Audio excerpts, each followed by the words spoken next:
Monte and the Pharaoh. To the Monte and Pharaoh Show. And you're watching the Monte and Pharaoh Show. Monte and the Pharaoh. With Monte and the Pharaoh. Monte and the Pharaoh. Monte and the Pharaoh. Monte and the Pharaoh. Monte and the Pharaoh. Monte and the Pharaoh. Monte and the Pharaoh. Monte and Pharaoh. Monte and the Pharaoh. And Monte and the Pharaoh. Oh, is it Monte and the Pharaoh? Monte and Pharaoh. The Monte and the Pharaoh Show. Monte and the Pharaoh. To the Monte and the Pharaoh Show. And it's Monte and the Pharaoh, baby. Monte and the Pharaoh. With Monte and the Pharaoh. Monte and the Pharaoh. Oh, what a run. Monte and the Pharaoh. Monte and the Pharaoh. Hey, cut the fucking music. When you want the best in professional wrestling, Long Island, there's only one place you're going to get it, right here. Monte and the Pharaoh. Now that's not just the coolest, and that's not just the best. That, my friends, is just incredible. Monte and the Pharaoh. You've got the future Hall of Famer, that Rucker, Marty Jannetty, MJ in the house, and I'm sitting here with two more future Hall of Famers, Monte and the Pharaoh.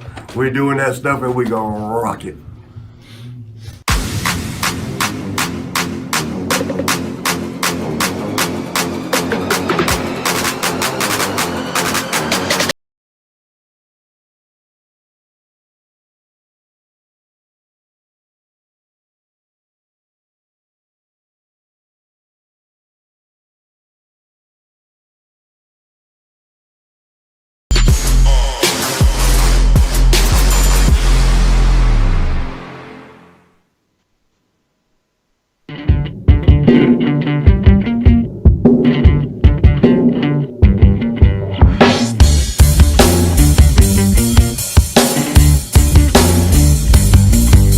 Straight to the top.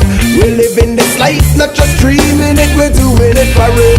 Straight to the top. Working hard every day just to live out that tower.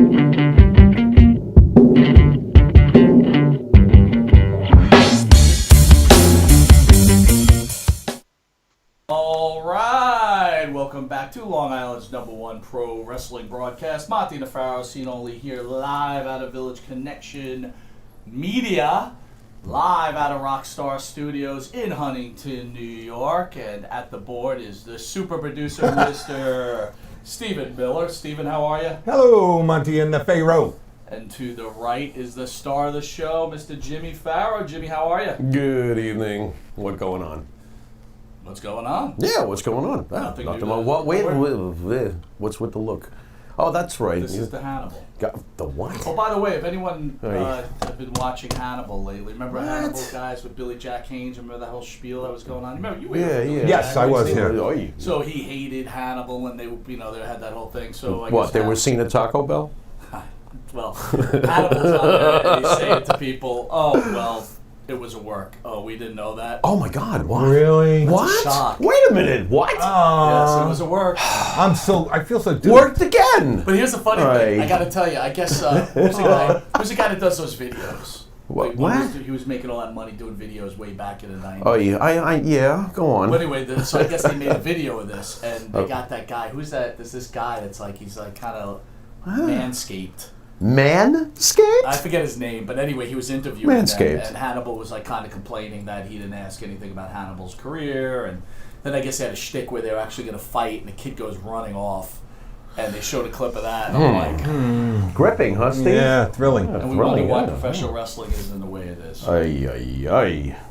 Anyway, I'm not throwing shots at anybody, right? No, not at all. What are you talking about? You're just observing. Observing. You're observing! I'm observing. Right. Like there's something wrong with observing. Apparently there is. There might be. There Or might you can't be. be negative. Yes. No. Oh, well. So, guys, I just want to Stalked cover something. lately? We've Sorry. got a Anyway. special guest in, which Pharaoh will announce. Yes, but, yes. Coming live from Skype. Yeah. Fancy. But We one hope. thing I was thinking about a few things. You were thinking? Am I too old school or out of touch? What? So, I want to run a couple things by you. Hey, go on. There's a pretty attractive girl that I had seen, I'd seen her live. Yeah.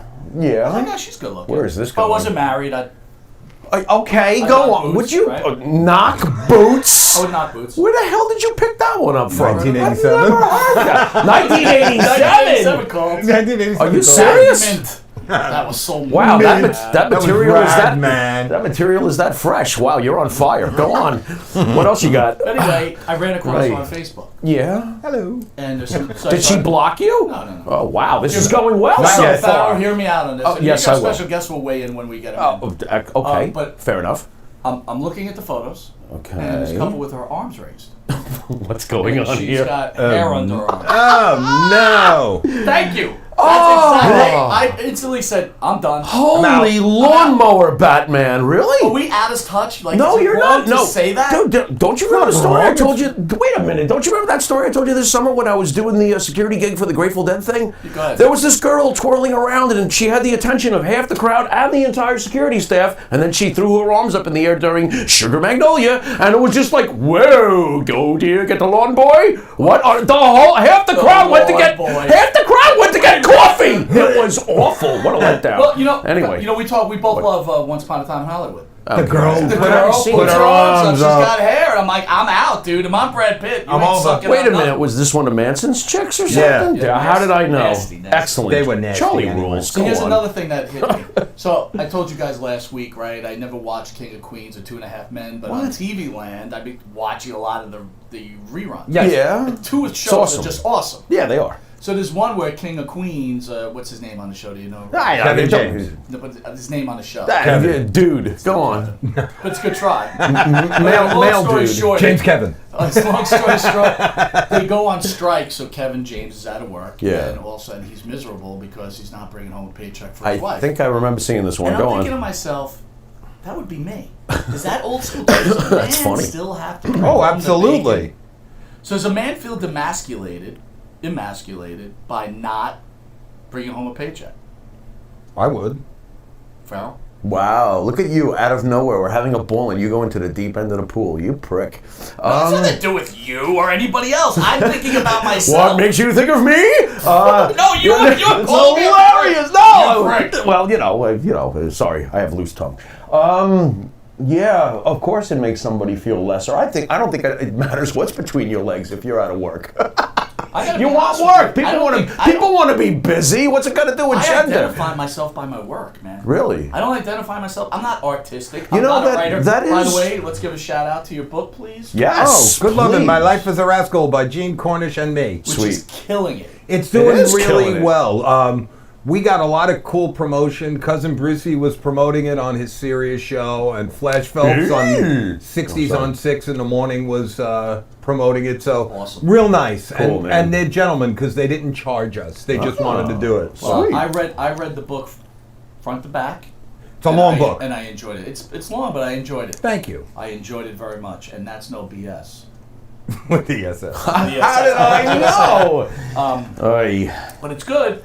I feel like Monte and the Pharaoh could be lucky to some people because, right? Aqua Cherry's killing it. With Okay. Stereo Hall. Your partner, Bart Griggs, is saying you guys are starting to sell some EPs going on the internet, and now we got our own Stephen Miller making books. I Yep. feel like M&P is the way to go. You're not lucky. It has nothing to do with luck. You create your own luck, dude. You're Right. here. You're working at it. You Right. put the hours in. That's Right. the difference, bro. Yeah, that's it. Bob McCarthy's weighed in. He said the star of the show, Jimmy Farrow. What? Oh, hey, thanks, Bob. Anyway, He's pretty Monte- good too, you know. Oy. no, I'm just. Would you? I'm just. Don't you? I'm just eye candy. Don't. baby. You're. Wait a minute. If he's the eye candy, what the hell am I? You're the star of the chewing show. gum on the floor? The What star of the show. Oh boy, I feel so impotent. You're the I mean, Vanna important. I'm the Vanna White. What? I'm the You're guy, yeah, I'm Vanna White? Oh my While God. Bob's listening to your voice, he's touching himself No. and watching me. Isn't that true, Bob? Boy, I bet you're glad you typed in, huh, Bob? Oh, God. This is just wrong. What else do you have? I have a choice between Would you- interviewing Road Warrior and touching myself to Monty. I'll Ru- touch myself to Monty. Oh, What do what you a mean, Hawk? rush. Hawk. Would you? What a Why do you? gush. What a gush. Anyway, Napkin. Would you come on? we got to get to our guests. Yeah, please. Monty and the Pharaoh can be seen every Thursday from 8:05 to 9 right. p.m. from Rockstar Studios. Also catch us on YouTube, Facebook, Spotify, Anchor. Breaker. Yeah. Bear with me here. Yeah, keep going, keep going. You know what? What I else? have a touchpad. Hey, how about Yeah, that? did you mention- Google Podcast, Overcast, Pocket Cast, and Radio Public. He mentioned it. And you know, Miller, I want to thank you again. I try to tell these other people out in podcast land, we are not a podcast. You're a broadcast. We are a broadcast. Well, we are. We are a television show. That's right. So if you're a podcast, That's right. guess what? We're way above you. Oh, here we Stop go. wasting Well, I mentioned that on yourself. our. I mentioned that on our show Thank today. God. Yeah, I was Yeah, like, here we you're not a go. podcast. You're a Yeah. broadcast. Podcast, we're a broadcast. And why are we a broadcast? We also can be seen on channel 115 from 8:30 to 9 p.m. every Tuesday. Yeah. On channel 115 from 6 a.m. to 6:30 on Saturday. Yeah. And again, I keep saying this. Coming soon, channel 20. I'm trying to get the time. Okay. The reason is I just Fair enough. haven't got it. Fair enough. And Facts we're is facts. week 3 on the Fox affiliate RTF Sports Network. Nice. Did you catch any of our shows yet? No, not yet. You always call me to wake up, and I'm like, come on, bro. I was just finished writing the interview. Leave me alone. So we're all over the place. Boy, I'm And, coming for that one. Again, I want to quickly. Is there enough time in a day to even watch all these things with Monte and the You Pharaoh? can watch it all day long. Wow. Apparently you can. And by the way, we're on Right. iHeartRadio. That's Yeah, yes, yes.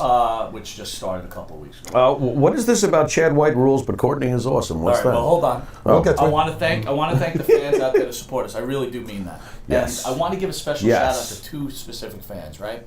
This I'm not gonna better say be- their- this I'm better- not going to say their full names, this- okay, because it wouldn't be right. What? But they know who. If I say their name, they'll know who they're saying. What- So Joey M out there. Much respect, my friend. You've Yes. done nothing but support. Yes, us. super cool. And I want to tell you, Monte and the Pharaoh are saying this right now. Any event that we have in this studio, feel free to come down, meet the wrestler, free of charge. Oh, yeah. Get autographs, get pictures. Absolutely, We're for at him. the big event, which we'll announce in a little bit. You can come there, come to our table. Yeah. It's free of charge to you, sir. You Yeah. have supported rules. us from day one, He- and we want to throw that out Right, there. truly nice person. Ollie G, another guy out there that's always Hey, that's backing us the up. YouTube dude. That is the YouTube Yes. I bet you he thinks I'm not aware of him. I'm aware of him. He Oh, yeah? rules. Okay. Yeah, absolutely. So, Ali, I want to say, brother, same offer goes to you, my Yeah. friend. By all means, you come down to the studio, get autographs, and get pictures, come to the big event. And I will tell you also, both of you gentlemen, you'll also have the chance to meet our own Stephen Miller. Hey, That's a hey. picture with Stephen Best-selling Miller. author. So anyway, on all serious note, we josh a lot, but I want to thank Yeah, everybody definitely. for all you do for us. Without you, like I said, we make one person smile. That's all that really matters. Yep. Right? Okay. I want to thank Aqua Cherry, the band that plays our theme song for M&P, Straight to the Top. You catch Aqua Cherry touring in a city near you. Go to www.aquacherryband.com. You can also get their music on Spotify, Reverb Nation, or where music is sold. Lead singer Chad White is awesome, and the other singer, What is going on Courtney, here? is really awesome. She's really awesome. She's pretty, too. Let me guess She's why. pretty, Let me right? guess She's why pretty. you think she's really awesome. Because she has midriff. She what? She's always got Really? That now? is, that, yeah, I am with Monte. But it gets cold on It Long is. Island at those Doesn't matter. bars. What? Doesn't matter, bro. Interesting. It is. You show midriff on Monte and the Pharaoh, we're instantly Wow. Thank God I don't have any half shirts. Anyway, go on. Could you imagine you in a half shirt? Hello. What are you talking about? Back in the day, we used to wear that crap. Oh You my remember that? God, Do you're you remember that? Oy, ain't God, were we lame? I ain't wearing a Oh, half shirt. no. That, what, I look wow. like Booger. You know what? Bastion Fuck you. Booger. What? Bastion Booger. You're saying that to me? You just ruined yourself. That's terrible. All right, we got a couple What? events coming up. It's going to be a Couple? hot We don't month have a coming couple. through. So on got a- February we got a 29th, boatload. the Warlord February will 29th. be in studio. That's 2 Saturdays from now. Yeah. Miller will not be here. What? Just found out. Unfortunately. Okay. Okay. All right. But I'll have the Warlord give you a shout out. Okay. Um, Where's Barbarian? Anyway. Hi, Barbarian. Hey, Barbarian! That's pretty fun. Hello, Barbarian. I had to. On March 6th, very exciting, Hall of Famer Jake the Snake Roberts is in studio. Dude, that's going to be off the hook. I'm fanboying for that. I gotta be. Yeah, honest. how can you not? I'm a little bit of a Come fanboy on, for you Jake. know? the Snake. How couldn't you be a fan? I know. Yeah. And there's nothing wrong with it either. Nope. I mean, Jake the Snake is one of the iconic wrestlers of Yes. all time. And again, only at Village Connection do you get Jake the Snake. That's right. Right? Well, Monte and the Pharaoh. We That's strike it. again. March 7th, Monte and the Pharaoh will be at the big event. That's one of the top wrestling events here in New York that come twice a month. Yes, sir. We will have at our tables none other than Mr. USA Tony Atlas Yes, sir. and WWE superstar Sonny Beach. Please come to the table, come get an autograph, get a picture, pick up a Monte and the Pharaoh t-shirt, wear the colors loud and proud. We greatly appreciate it. Keep pushing the show. Right after that event, we're coming back to the studio, and that's where we have Miller. It's Miller, Monte, and the Pharaoh all 5 hours. Wow. We've Marathon, got the once Rocky again. Johnson tribute show with Tony Atlas and Pat Tanaka. They'll be, reviewing the life of Rocky Johnson. Yeah. Who Yeah. unfortunately passed away. Yeah. We actually were going to get them again interviewed together, and didn't work out. No. Still looking forward to this. Mr. Hughes will be in studio. Yes, sir. Yes, sir. Are you going to dress like him that day? Rumors are you guys are related. Go on. Rumor has it we might be related. Were you a big Mr. Hughes fan? Mr. Hughes was very effective at what he did. Like, what is a big fan? Like, how I'm a big fan of Jericho? No, not on that level, but the guy certainly did his job quite well. What was his job? His job was just to look intimidating as shit. And he did it, Come on, he did, You did it that day behind Marty when we're... Was that the shtick? Oh, it was hilarious. Marty was like, Mr. Hughes. What we did? Phenomena. What else you got? Right after that, we got the Killer Bees and Greg Gagne in studio. Yeah, Dude, I am so ready for Greg Gagne. Yeah, me too. Me too. This is pretty damn awesome. I mean, it's not Jake the Snake, but man, isn't it in the same... Pretty close. Like historically, what he means, what his dad meant, what that whole company AWA meant. Dude, this is a heavyweight here. He did. He did. He did mean a lot. Yep. And then on April 16th, on Thursday, we've got the Hall of Fame former NWA, Oh my God. 13-time NWA champion. This is just another name. That's off the hook. And still out there and doing their thing. This is crazy. And what a lineup. just announced, I guess, what's that wrestling organization that's... Titan? Titan. Yeah, okay. Titan. Miller, you're going to be jacked about this. Team Splendid, at some point, is wrestling the Rock and Roll Express. They're wrestling the Rock and Roll Express, bro. Really? Yeah. Look at you tripping over the chair going to be there? The chauffeur's chauffeur? going to be there. Chauffeur's going to be there. Here we go. The stipulation is first one to break a hip loses the match. This is not right. Why do you force me to chuckle? What the frick, dude? Oh my God! Well, anyway. Anyway, there's... what was I going to say? I don't know. What were you going to say? What comes after that? Famous. Anyway, before we go to commercial break, talking about the WWE. So far, the WWE has announced 2 inductions for the class of 2020, the New World Order, which is Hulk Hogan, Kevin Nash, Scott Hall, and Sean Waltman, and Batista. But in recent weeks, we discussed this last week, the Bellas and Justin Thunder Liger. Interesting. This has been added. Interesting. The rumor has it that the British Bulldog and JBL are going to be put into the Hall of Fame. All good. I'm all good with all of this. Speaking of Hall of Fame, we have a special guest that we're going to catch up with right after this commercial break, Mr. Nikita Breznikov.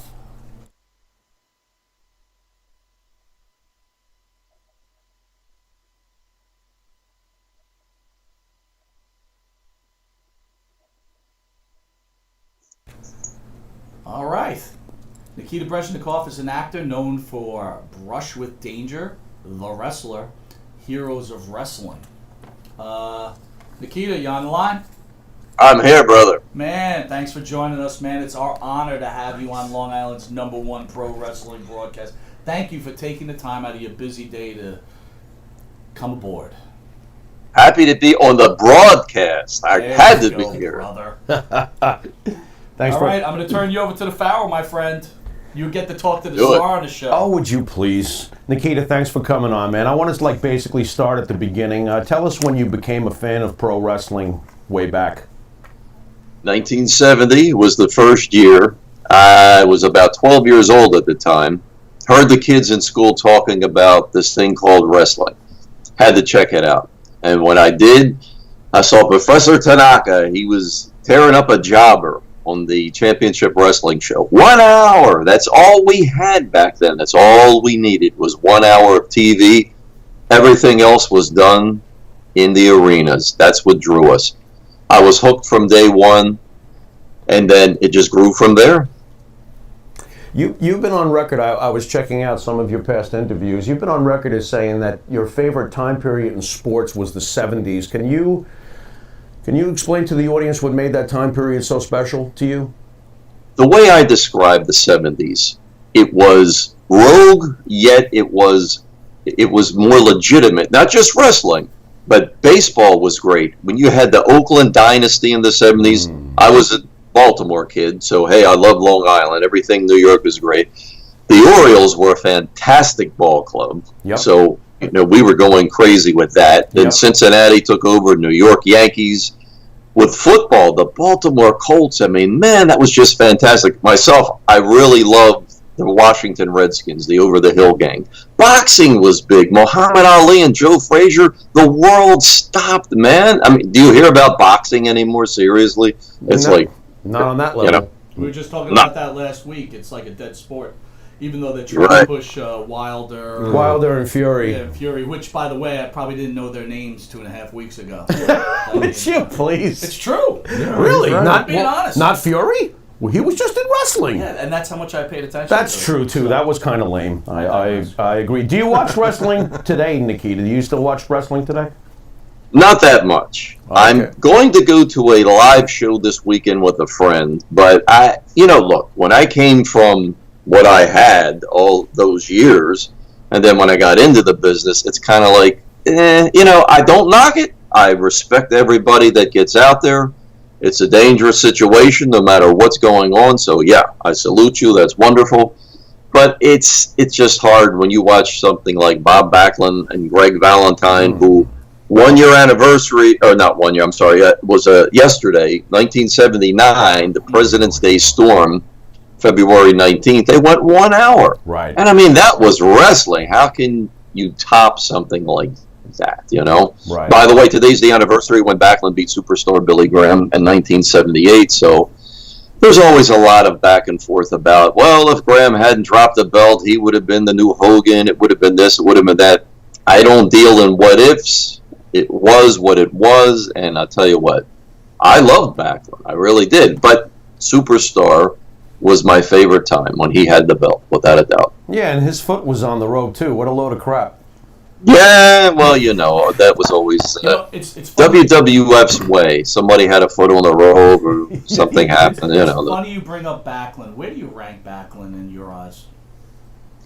One of the greatest. Now, it wasn't Bruno. Nobody was ever going to replace Bruno, without a doubt. That was a once-in-a-lifetime situation when somebody like Bruno came in.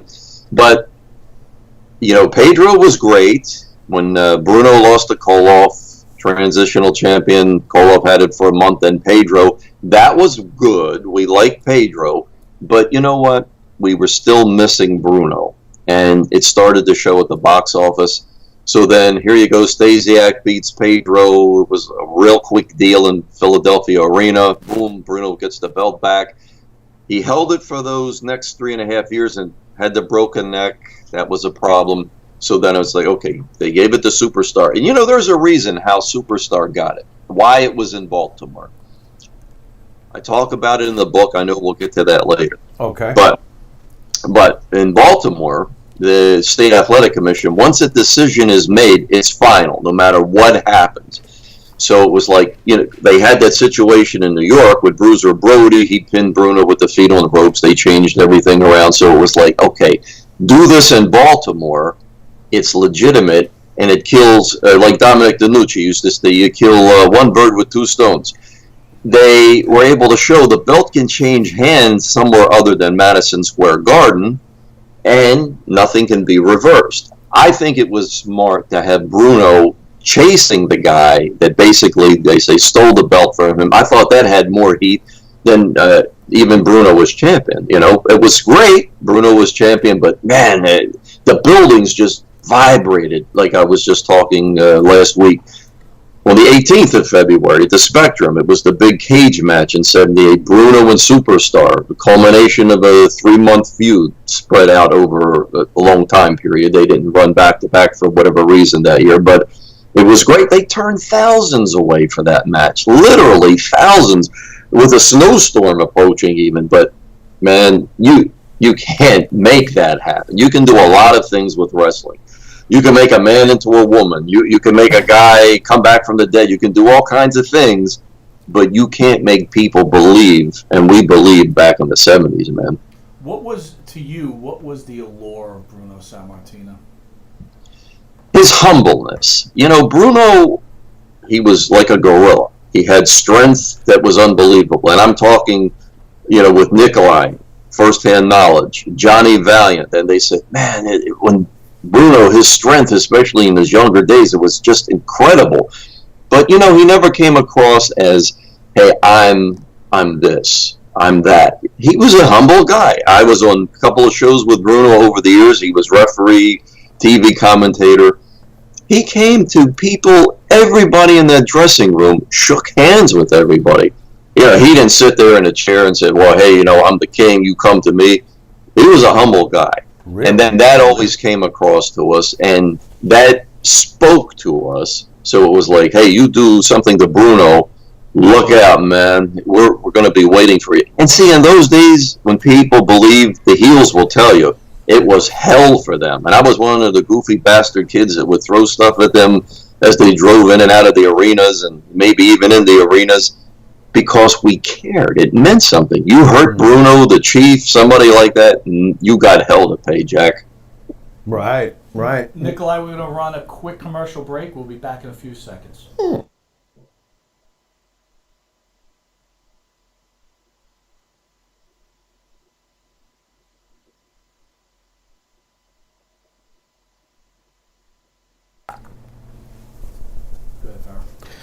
All right, Nikita, I wanted to ask you, since we're on the 70s and the Bruno Sammartino championship run, obviously one of Bruno's great all-time opponents was Nikolai Volkov.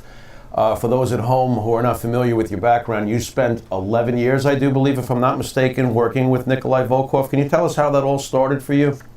Yeah, I got lucky. I always call myself the luckiest son of a bitch on the planet. Nice. Because people will say to me, gee, you must be living a dream. It's like, are you crazy? I never thought I could be involved with wrestling. But I was a policeman at the time for Baltimore City. So I see an advertisement in the 7-Eleven. It was a local show. So it's like, oh, Nikolai Volkov's going to be there. Now, I was an avid tape collector. And I'm saying tapes, VHS tapes. We're going back to the 90s now. So it's like I was trying to elaborate on the collection, so I thought, well, maybe Nikolai has something. So it was an afternoon show. I was working. It was at a boys' club. I go to the show. I'm in uniform, so Nikolai comes walking in. He says, hello, Sergeant. Never met each other before, but he sees the uniform. So then, as would be before the show, Nikolai comes out to sell his pictures. So I go over, introduce myself, we start talking. So I say, hey, Nikolai, you got any matches? He's like, no, but I would love to have them. I pay you. I'm like, man, you ain't paying anything. I owe you for all the years which you gave. Be happy to do it. So, you know, put some matches together for him. We become friends from that. So, of course, the pestering starts, you know. I want to get into the business. And Nikolai's like, no, you have good job. Everybody gets hurt. Don't do that. But after a while, I wore him down, and then he was like, you be my manager. We were actually working a Czech-Slovak festival.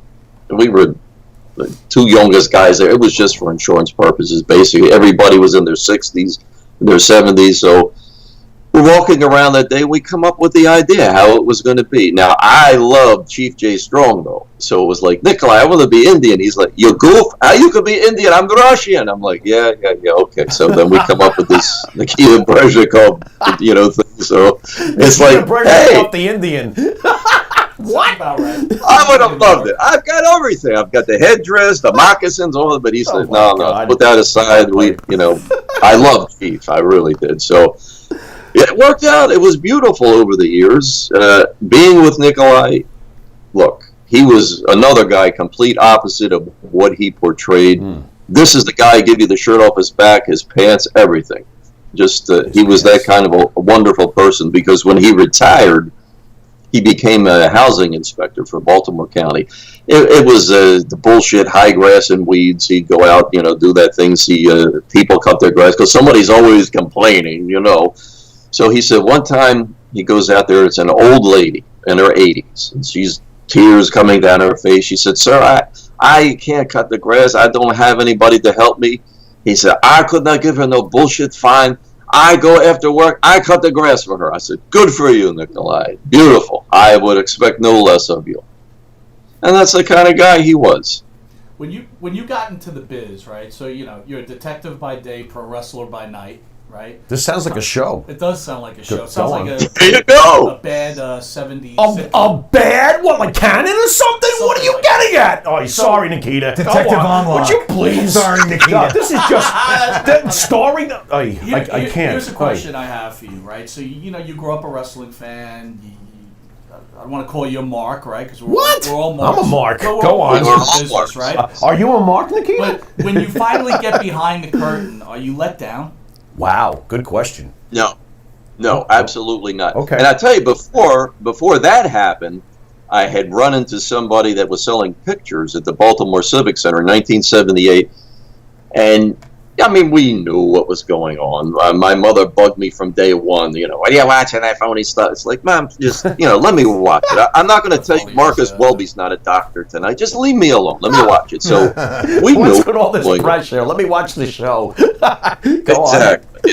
Go aggravate my father. Yeah. So it was like this guy that was selling pictures. I've become friends with him. That he starts feeding me information. And what the first thing was, Peter Maivia's heel turn. And it's like, this can't be. This guy is like Mr. Happy-Go-Lucky. It happens, and then it's like, holy shit, I can't believe it. So, yeah, you kind of knew when you got that information. I loved it more. It had a different mystique to it. It was even better, if you will. So, when I did get into the business, I never met an ass. Nobody. They were all wonderful to me. Always were there for me because wrestling was my catharsis. My father was a bastard alcoholic, beat the shit out of me, called me all kind of shit names. It was hell at home. But wrestling, that's what was there for me, and that's what saved me. Probably kept me from doing who knows what, in a bad way. But when I got in there, they were even better to me. And hey, people, sometimes don't want you to come into that kind of world. They could hurt you. Just let you maybe figure out shit for yourself. They were great, man. Everybody was just wonderful. You said earlier, Nikita, that you were obviously you stated earlier that you're a big fan of Chief Jay Strongbow. Now, I just got to ask you, coming from our end, we also grew up watching Chief Jay, and I remember how popular he was and root for him, et cetera, et cetera. We've heard over the years that he was pretty hard on some of the guys. Did you see any of that? Did you have any opinion on Chief Jay behind the scenes, the way he would handle some of the wrestlers? No, because I didn't know him at that time. Okay. I got to know him when he was retired. Okay. But talking to people like Nikolai, Johnny Valiant, people that were more, and even let's go back a little bit. Iron Sheik. Before I had met Chief, I was managing Sheik sometimes with Nikolai, and I said, Sheik, I really want to meet Chief. And you down there in Georgia with him. He said, oh, no. I lost favor in Chief's eyes. He did not like me. They do the gimmick stuff. So no, I won't introduce you. Chief not friend with me no more. He's not like that. So people know Chief he had his own way. Because Nikolai even said, man, if Chief is your friend, that's unusual because he doesn't like a lot of people. Unusual. He's just got his own tunnel vision, and that's the way it was. So I don't say whatever people talk about that it's this or that. He was his own guy, without a doubt. If you made him laugh, man, that was unbelievable. Nikita, what was your role in The Wrestler? We're big fans of The Wrestler. As you may know, Evan Ginsberg, what we call the secret gem of professional wrestling, his involvement in The Wrestler. What was your involvement in The Wrestler? Well, it was wild. Now, I was not on screen. I was never in the movie itself. It was behind the scenes. Evan, who I've known for over 30 years, he calls me one day. He says, hey, Darren Aronofsky wants to meet. He wants to talk about wrestling. He wants to meet wrestlers. So I'm like, all right, let's do it. Where are we going to be? Nikita, could you do that impression again? That was pretty good. Listen, I used to drive Nikolai crazy. I call him and say, Nikolai, it's Evan. What's going on? What's going on? And he's like, Evan, what's up? And I pull the rug out on him. Yeah, I love him. He's a great friend. So anyway, Evan calls us. We Okay. go out to meet Aronofsky and Scott Franklin, the other producer, and with Evan and Johnny Valiant. We were at the transit station in New York City. It was a snowstorm that was on the horizon. So it's like, man, Nikolai's like, are you crazy? We should go out there. A big blizzard coming. I said, Nikolai, it's friggin' Hollywood. We got to go, man. So we go out there. We meet, and you can tell people have an air about them. Aronofsky, he wasn't belligerent or anything like that, but you could tell this guy, he carries some weight with him. So he had his shit together, as we would say in New York, you know. So it's like, good. We go out there. Because he's like, oh, guys, what is this thing called wrestling? Because I really don't know anything about it. So, boom, you know, we lay out the groundwork for him. I worked with the first writer they had for a while, and, you know, giving him insights, things like that. So that was my involvement. Now, we were supposed to be in it, but then it was like, you know what? We don't want to have wrestler, actor. He figured maybe that would kill it. So it was like, you know what? You're the boss, whatever you say. Did you make some decent money on that thing? Oh, nobody ever makes decent money. You know that. Yeah. IRS may be listening. Oh, my God. Or, you know, KGB, I always play the gimmick. So it's like, no, we don't talk that stuff on the television. Yeah, so also, let me get this straight, just to go over a little brief snippet you put in during that story. Nikolai Volkov, the Russian, didn't want to go out in the snow. Just want to make sure I got that part. That's what you got out of that. There's a blizzard. That's what I took out. He's supposed to be the Russian. Listen, the story was fine, but he didn't want to go out in the snowstorm. He's the Russian guy. I give up. Do you understand my point, Nikolai? Oy. Nikolai, it's Nikita. It's Nikita. Yeah, Nikolai, Nikita. I am out of control. Nikita, what'd you put in this coffee? We're going to take a quick commercial break, and I'm going to ask you to join us in the most annoying wrestler expert segment. Hi, Hawk.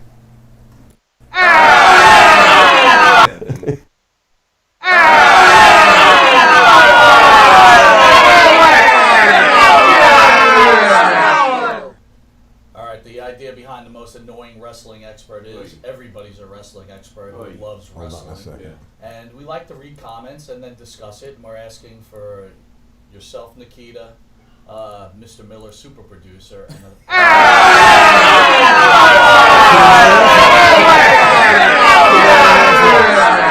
star of the show, Jimmy Pharaoh, to weigh in. I've actually got two. We do protect the innocent, so I do cover up the names so people don't know. Oh, yeah, you covered that. Go on. All right, I'm going to read it, and you guys reply. This one's a little long, but and then the next one's kind of short. You sure you don't want me to read it? Oh, you go on. Are you ready? Good luck, Nikita. Okay, so let's talk about pro wrestling. We're not curing cancer here. We're not changing the world. In fact, we're not doing anything of any significance. We are, however, all united in a community as a group for a product that we all agree and we love. Pro wrestling was created on escapism. Whatever, thank you. At the time in this country, we were riddled with war. People needed something to take their minds off the war and the sadness that occupied their lives, so enter pro wrestling. Okay. But as Bob Dylan said, times, they are changing. Okay. And so goes the world of professional wrestling. Little did our wrestling forefathers realize that at the time that they could have created created for us a quagmire. When once wrestling united us in fervent solidarity, pro wrestling is now divisive as politics, racism, government interference, invasion of privacy, and you name it. Pro wrestling has become a new politic. To quote Harvey Feinstein, can't we all just get along? If, at least for a little bit. I'll cut it off there. So guys, you want to weigh in on this? I put everybody to sleep. Miller! Now, I already know about that. That's my buddy Angelo. I already know that. We're protecting we were just protecting the innocent. The detective turned him in. What do you believe this? Well, because he told me to say hi and make sure you guys knew that he loved it, without a doubt. But hey, it makes good sense, right? And I get where he's coming from. You know, today you need a catharsis, and I guess wrestling is it now like it was for us back then. But you know, it's sometimes the things that they do, and I think that comment, it went a little bit further with a couple of things people were talking about. The guy that gets in the ring and playing with himself and stuff like that. That's like, whoa, whoa, whoa, whoa. Not a fan, huh? But I guess my point Us is, neither. I don't think. Do you really think times have changed? Yeah. What? Of course they've changed. Of course they've changed. Why? Well, look at everything in general. There was one key We're sentence. talking about this specific. By the way, yes, let's do that because there was one key sentence while I was snoring there that I thought was an awesome sentence by Angelo, and While it he was was snoring. What? Yeah, while I was snoring. But no, I thought there was one really good point that like wrestling's just like everything else now. We make a big deal out of everything. Well, because now everybody's got you some know, kind so of I agree with him on platform that. to rock on. Good job, Angelo. What was? Everybody's got a big giant platform to jump on now, right? They didn't have that. Right. Social media. Right. What do you And think? that's Miller? part of the Social problem. media. How do you draw heat today? Everybody's offended by every friggin' thing you say. So it's like, okay, so how do you come out and get heat? Yeah, you know, you probably have lawyers sue you. You have people picketing, want to burn down your building. But it drew by the things people said on the promos, and the fans would pay money to see that son of a bitch get his ass kicked that night. But you can't do it anymore. So how do you draw heat? Yeah, but these are regular people trying to draw heat, aren't they? They just want to be Facebook fucked. Basically. Yeah. Yeah, you're right. Miller? Hey, look, if I make the most innocent post, just a picture of a match of the past, I see people arguing and fighting about stuff. It's like, what the hell's wrong with you? Sit back, relax, and enjoy it. It's also it's technology and computer balls. Nikita, I recently put a picture of the Three Stooges up, and somehow it turned into an "I hate Vince McMahon" rant. So I totally understand what you're saying. I just was like, I hate the Three Stooges. Right. At least, but at least you kept it to the Three Stooges. These guys suck. Yeah, but you kept it to the Three Stooges. And what the hell do you know anyway? What do you know anyway? I don't like that comment. Go on. I don't know, man. All I say is this: I think everybody just takes it a little too serious. Yeah. Well, and again, if you want to get angry over politics, I get it. If you want to get angry over racism, I get it.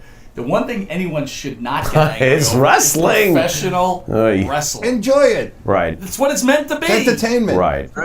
It's entertainment. All right, here's my other rant. Are you ready? You want me to read this one? Go ahead. If I can see it, I will. And the, in quotations, fool and his money are soon parted award goes to... The rent these guys must save living in mom's basement has to be enormous, or else wrestling fans are suddenly rich. Shaking my head. SummerSlam package holder. Championship packages starting at $2,950. Platinum packages at $1,540. Gold packages at $1,275. Silver packages at $1,085. Your thoughts? Nikita? I'm not going to mention the name, but I think I know who it may be. I think I may know, but I'm not going to say anything. Protect the innocent, sir. Okay, silence. So, you know what? One of the things that actually morphed into that at one point was like, okay, I got this book out now called When It Was Real.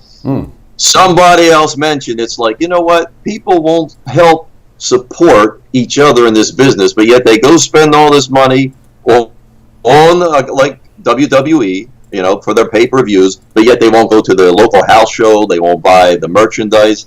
It's like, look, how do you get people to change their ways? Sometimes they just follow the crowd, and you fall into a bad way with that sometimes, because where do we all go with, we got our money, we're going to spend it the way we want, but you want to get people to support the indies because that's closer. When you start to talk about the big enterprise and the big guy up on the hill that makes the big money like Vince McMahon and things like that, I don't know. I don't care. To me, go be happy.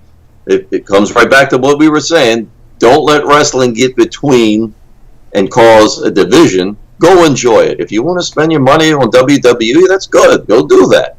Or if you want to go see the local indie show like I'm going to do this weekend, that's good too. So take it what you want. Right. Right. Your money.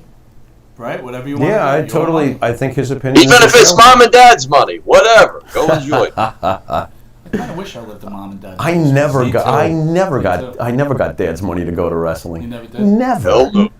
No, my dad was rough, man. That way, no way. Pornhub or an indie show? What? Did you catch that one? Oh my God! What are you? Pornhub or an indie show? Wow. What's on Pornhub that night? There's a lot. Is there? Oh, very interesting.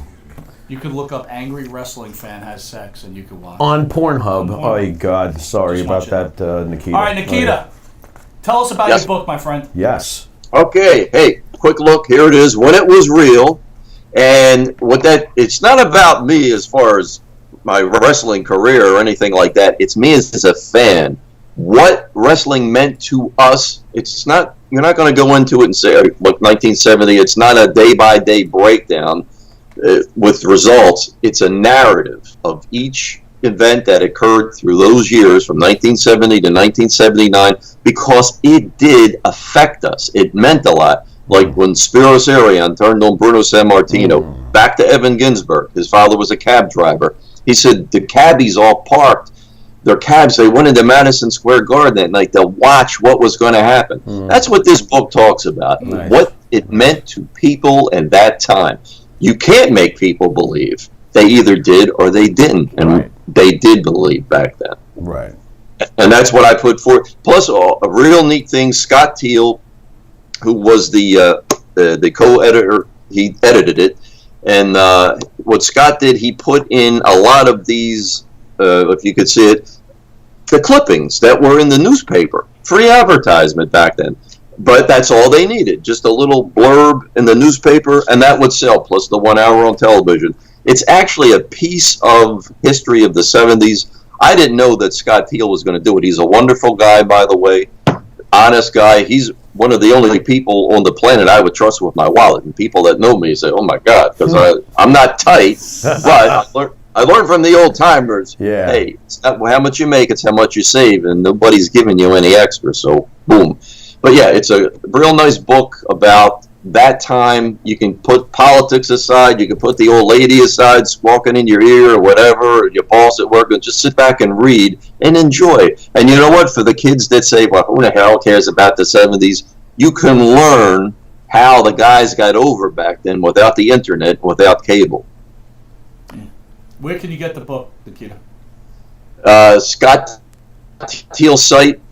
It's called crowbarpress.com, CROWBAR, and the Kindle version is on Amazon. Nice. So let me ask you, you said you really don't watch wrestling or the WWE nowadays. Do you feel like you might be missing something at some points? We were a couple weeks ago when Edge made his return to the Royal Rumble. We were discussing, again, how electric that event was at that second. It rivaled anything I'd have ever seen watching wrestling in my entire life. Edge being a hero of a particular generation, like the Ruthless Aggression kids who grew up watching it. Well, yeah, because back in the 98, 99 period with McMahon and Stone Cold, I was watching that. I enjoyed it a lot. And so Edge is a great guy, by the way. He's just a wonderful person. So I'm happy for him. That's great. I peek in once in a while. I see just about everything on the net when people are bitching about it, talking about it, whatever. So I guess in a way I do know what's going on. But see, for me, I got this extensive library of the classics. So it's hard for me to say I'm going to put that aside tonight and go watch what they're doing today. Probably a good idea to be informed, but hey, I'm an old school guy, so you're not going to pull me away. It's like you being married to somebody for a long time. Hey, you may see what else is going on out there, but you're not going to stray away from Old Faithful. Gotcha. Your opinion on Vince McMahon before we let you go tonight? I love the guy.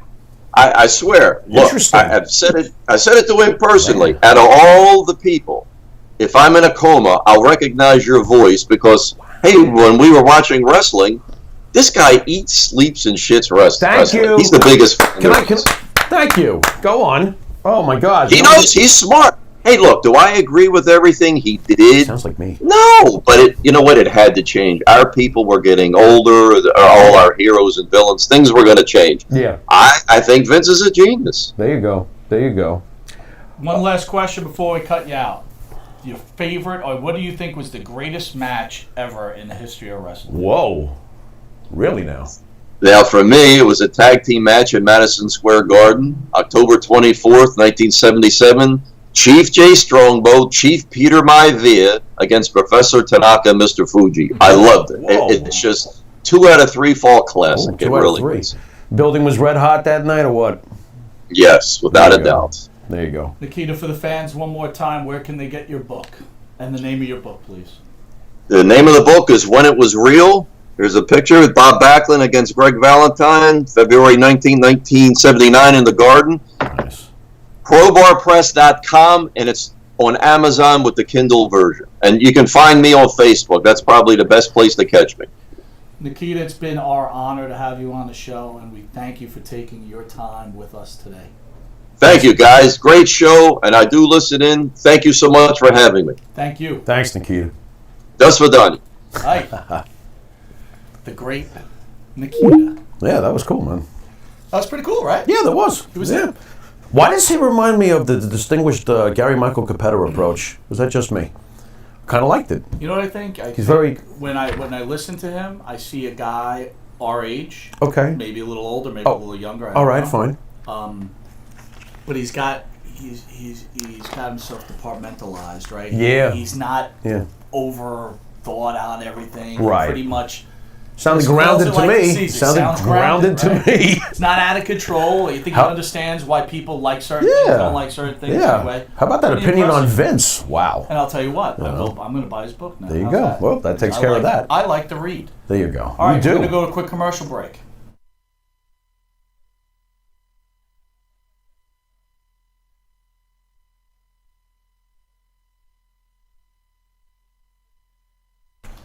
All right, guys, I want you guys to weigh in on this news recently. Val Venis on Nyla Rose. Miller, if you don't remember.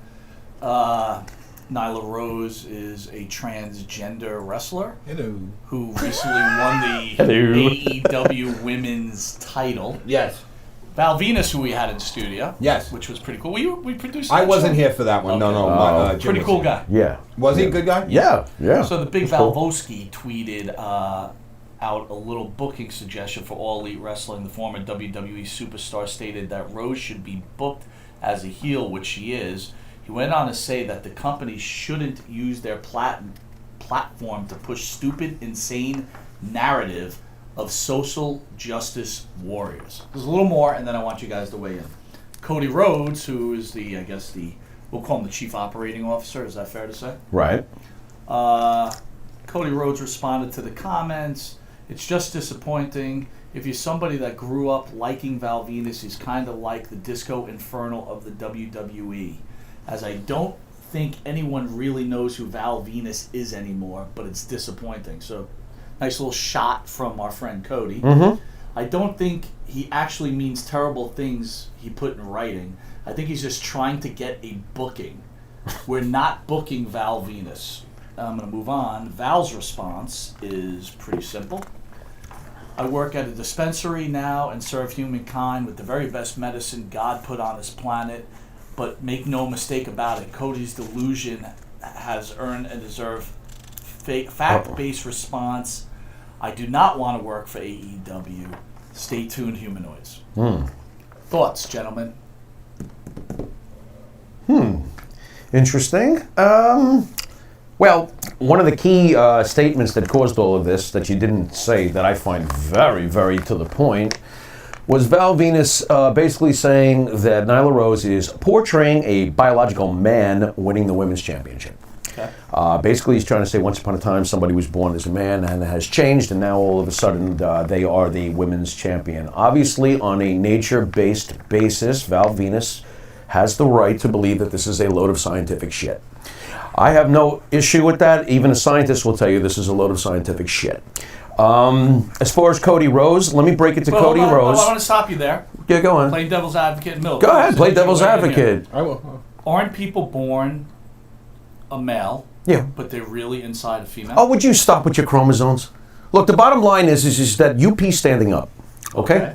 All right? Now, they could pee standing up if they wanted to, but... I guess you're missing my point. No, my point is that he's stating a scientific fact here. That's my point. And Wait, you know, I want to step back. What? I'm being 100% serious. What's going to happen when the Nyla Rose bumps the woman out of the job in the warehouse because Nyla Rose can lift heavier boxes? Is the woman going to be upset? Probably. I don't want to get into that. We'll get into that, but my point to you is this. Yeah.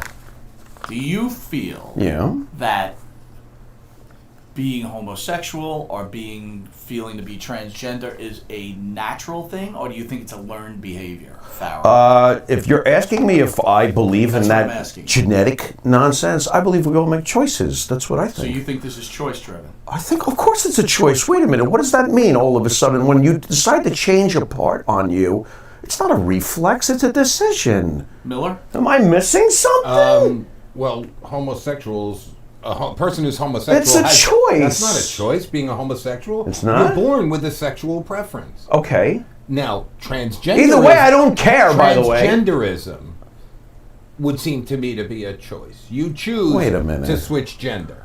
Is what I think we choose to do whatever we do. So, no. I'm think confused. It's Listen, there is a.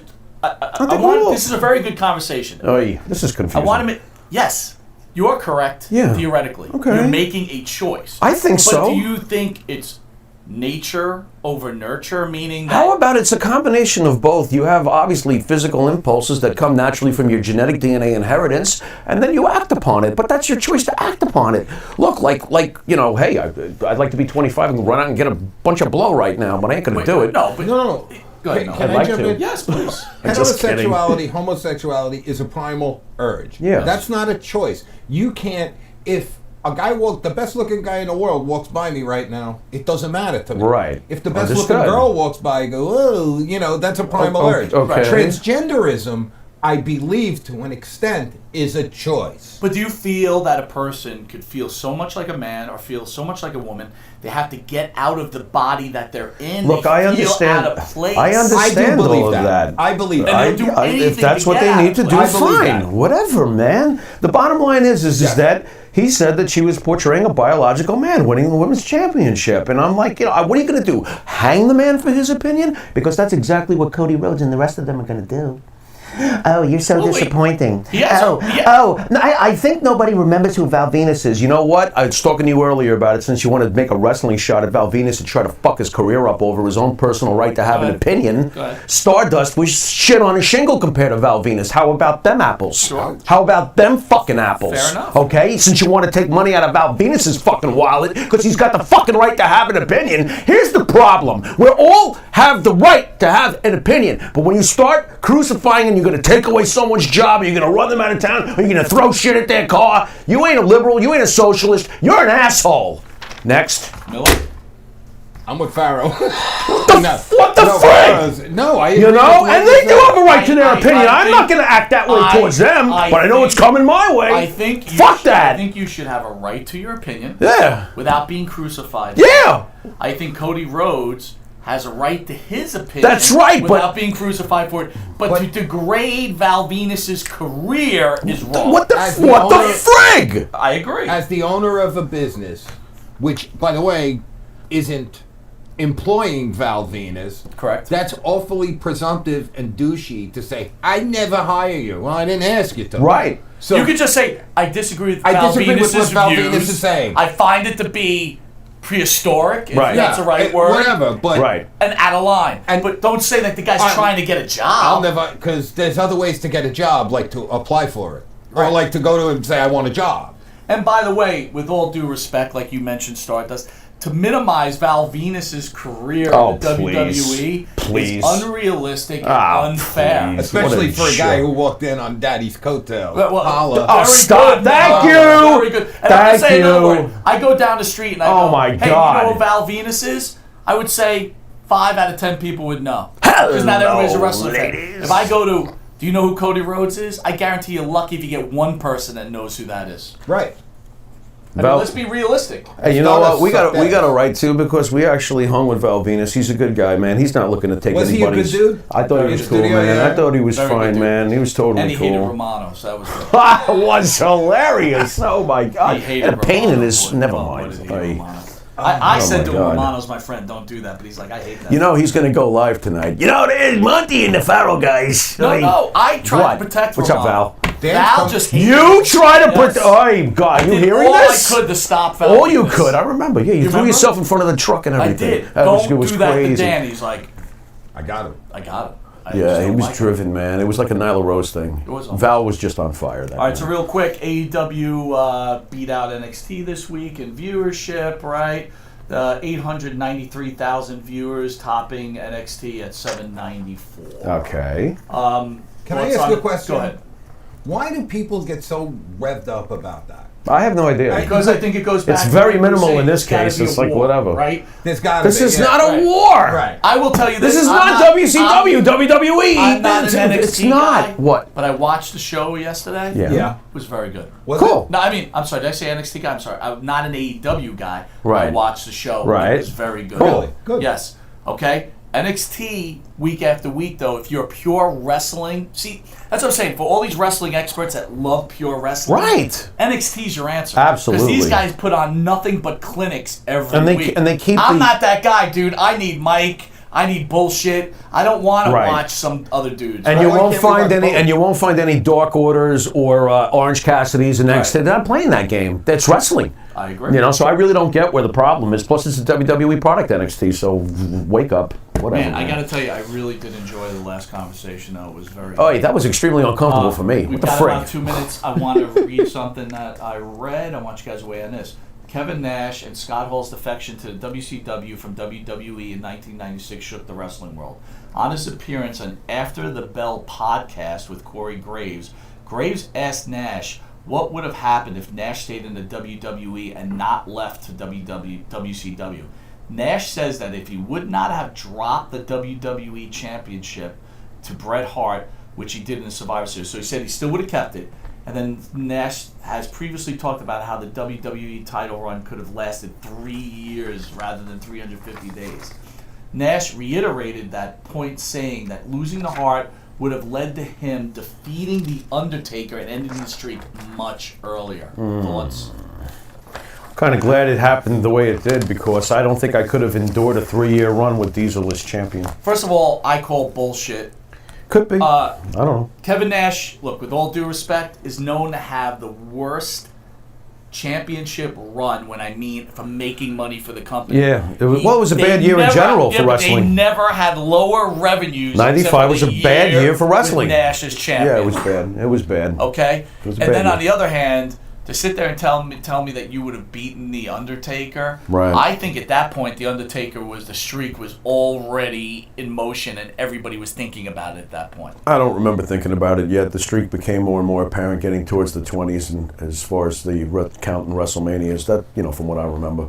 But I don't see a 3-year run for Nash being good for the WWE back then. Thank God it didn't happen that way. We wound up getting what we got, which was much better. Listen, there's 3 champions that'll be recognized for probably having the worst tenures in professional wrestling Oh. for the WWE. Forget about the NWA. Well, all right, we know about Nash. 95 was a terrible year for wrestling in general, but go on. I'm going to go on the record and say Shawn Michaels had one of the worst championships. He was coming off the heels of it, yeah. Okay, that's not a knock on Shawn Michaels. The Timing. fact is facts. It's It was- about the money. business wasn't great And I'll then. give the Monday Night Messiah probably is on that list. Seth of Rollins worst champions. getting murdered. To tell you the truth, in recent years, and I did look this up, you'd be proud of me, the biggest decline was when Jinder had the belt. Oh. Boy, did they sink during that time period. They lost 1 million viewers. I didn't like when Jinder No, I hated it! They said, Nakamura! Come on, it was awful. Give it a belt to Nakamura. That was terrible. They lost 1 million viewers a week on Raw by the time that 6 months was over. Well, I'm Ow.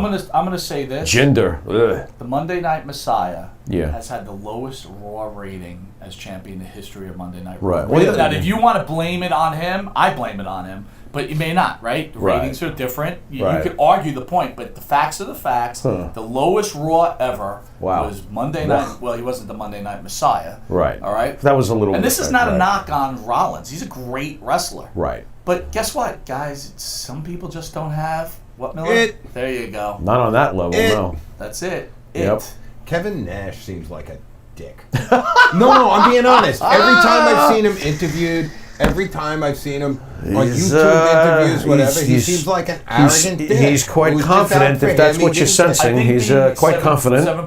7 feet. I would be pretty You feel confident. confident? Yeah, I don't want to go right. after a guy like me. Oh my God! Kung Fu Miller. Here we go. Here we go. Kung Fu Miller. Again, I want to thank our special guest Nikita Breznikov for There you go. coming and phoning in, Skyping in. That was good. Nice connection. I thought there, that was Mil. a great interview. Yeah, he was great awesome. production job, Mr. Miller, as always. Yeah. You know, we thank the fans. I think I have to take just a few seconds to thank you, Mr. Miller, for the hard work you put on this show. Yeah. You have helped us make our success in a very short time. Indubitably. Right? We've only been doing this together a year and a half. Right. Right? And you have been a major contributor to what's Thank going you. on. And obviously, Village Connection Media is probably the top broadcasting station, not radio station. I want to correct Not podcast, not radio. podcasting. This is a broadcasting station with many venues, and owner Jim Savali works very diligently to make sure that this station is top notch. So again, for people who want to get out of the podcasting world, you live in the New York area, you should reach out to Mr. Jim Savali and see if there's any openings to put on the show.